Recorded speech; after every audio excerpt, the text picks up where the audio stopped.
ప్రతి ఏటా republic day వేడుకల్లో దేశంలోని వివిధ రాష్ట్రాలకు సంబంధించిన చరిత్ర, వారసత్వం, సంస్కృతి, సాంప్రదాయాలను ప్రతిబింబించేలా శకటాల ప్రదర్శన జరుగుతోంది. 2014 రిపబ్లిక్ డే వేడుకల్లో ఆంధ్రప్రదేశ్ శకటం కోసం కొన్ని నమూనాలను రాష్ట్రం నుంచి కేంద్రానికి పంపారు. కాకతీయ సామ్రాజ్యంతో పాటు కొల్లేరు సరస్సు, ప్రపంచ తెలుగు మహాసభలు, బొబ్బిలి వీణ అంశాలను రాష్ట్ర సర్కార్ కేంద్రానికి ప్రతిపాదించింది.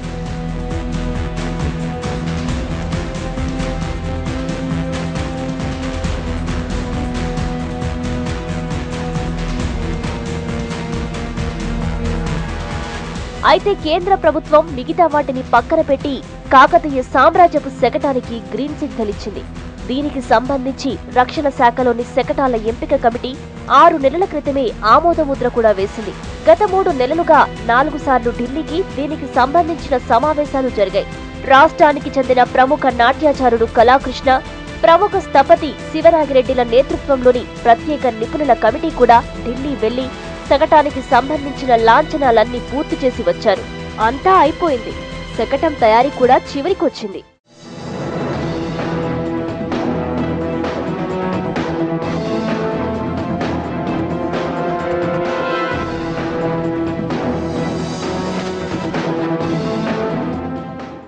ఇంతవరకు బాగానే ఉంది.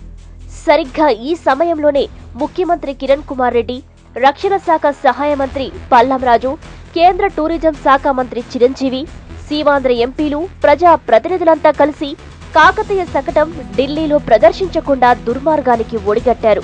5 ఏళ్ల క్రితం కూడా ఇలాగే ఎన్నో కుట్రలు చేశారు. బతుకమ్మ శకటం ప్రదర్శనకు రాకుండా అడ్డుకునే ప్రయత్నం చేశారు. అప్పుడు జరిగిన రిపబ్లిక్ డే వేడుకల్లో తెలంగాణ పండుగైన బతుకమ్మ రాష్ట్ర శకటంగా కనువిందు చేసింది. ఆ తర్వాత ఇప్పుడు మళ్లీ కాకతీయ సామ్రాజ్య రూపంలో తెలంగాణకి అవకాశం దక్కింది.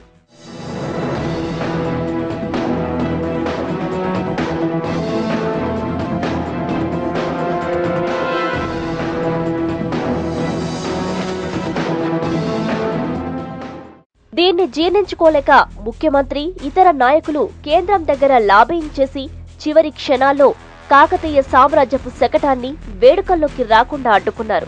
ఇప్పుడు ఏ కారణం చెప్పకుండానే కేంద్ర ప్రభుత్వం శకటాల జాబితా నుండి ఆంధ్రప్రదేశ్ను తీసివేసింది. ముఖ్యమంత్రి కిరణ్ కుమార్ రెడ్డి ప్రోద్బలంతోనే కేంద్రం కాకతీయ శకటం ప్రదర్శనను జాబితా నుండి తొలగించిందని టీఆర్ఎస్ పొలిట్ బ్యూరో సభ్యుడు పెద్ది సుదర్శన్ రెడ్డి మండిపడ్డారు. దీనికి రక్షణ శాఖ సహాయ మంత్రిగా ఉండేటువంటి పల్లం రాజు గారి నేతృత్వంలో జరిగేటువంటి ఈ యొక్క శకటాల నిర్వహణ ఖచ్చితంగా కుట్రపూరితంగా జరుగుతూ ఉన్నది. దీనిపైన మళ్లీ పునరాలోచన చేయాలి. ఖచ్చితంగా కాకతీయ శకటాన్ని అందులో వచ్చేటువంటి విధంగా ప్రదర్శనలో ఈ ప్రాంత ప్రజలకు స్థానం కలిగే విధంగా స్వయంగా రాష్ట్రపతి గారు స్పందించాలి.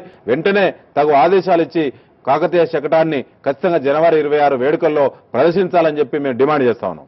రాణి రుద్రమాదేవి పట్టాభిషేక్తురాలై సరిగ్గా 750 ఏళ్లైంది. రామప్ప గుడి కట్టి 800 ఏళ్లు నిండాయి. 1000 స్తంభాల గుడికి 850 ఏళ్లు వచ్చాయి. ఇన్ని ప్రత్యేకతలు ఉన్నందువల్లే కాకతీయ సామ్రాజ్యపు శకటాన్ని కేంద్రం ఎంపిక చేసింది. కానీ సీమాంధ్ర నాయకుల కుట్రల వల్ల చివరి నిమిషంలో అన్యాయం జరిగింది. కేంద్రం ఆకస్మిక నిర్ణయంపై వరంగల్ జిల్లాకు చెందిన కవులు, కళాకారులు ఆవేదన వ్యక్తం చేస్తున్నారు. కాకతీయ శకటం ఢిల్లీలో ప్రదర్శనకు 26 జనవరి 2014లో సెలెక్ట్ అయిందని ఆ మధ్యలో తెలిసింది. ఎంతో గర్వపడ్డాను. ఈ తెలంగాణకు ఉన్నటువంటి ఒక బ్రహ్మాండమైనటువంటి బ్రహ్మరథం చూపేటువంటి అన్ని కళల శకటము అది క్యాన్సిల్ చేసిండ్రు, రిజెక్ట్ చేయబడింది అని అంటే దీంట్లో కేవలం కిరణ్ కుమార్ రెడ్డి లాంటి, చంద్రబాబు నాయుడు లాంటి, లేకపోతే జగన్ లాంటి సీమాంధ్ర నాయకుల యొక్క కుతంత్రం ఉందని చెప్పక తప్పది. ఇప్పటికైనా తెలంగాణకు చెందిన కేంద్ర మంత్రులు, ప్రజా ప్రతినిధులు ఈ విషయంలో జోక్యం చేసుకుని రిపబ్లిక్ డే వేడుకల్లో ఘనమైన కాకతీయ సామ్రాజ్య కీర్తి పతాకం ఎగిరే విధంగా కృషి చేయాలి.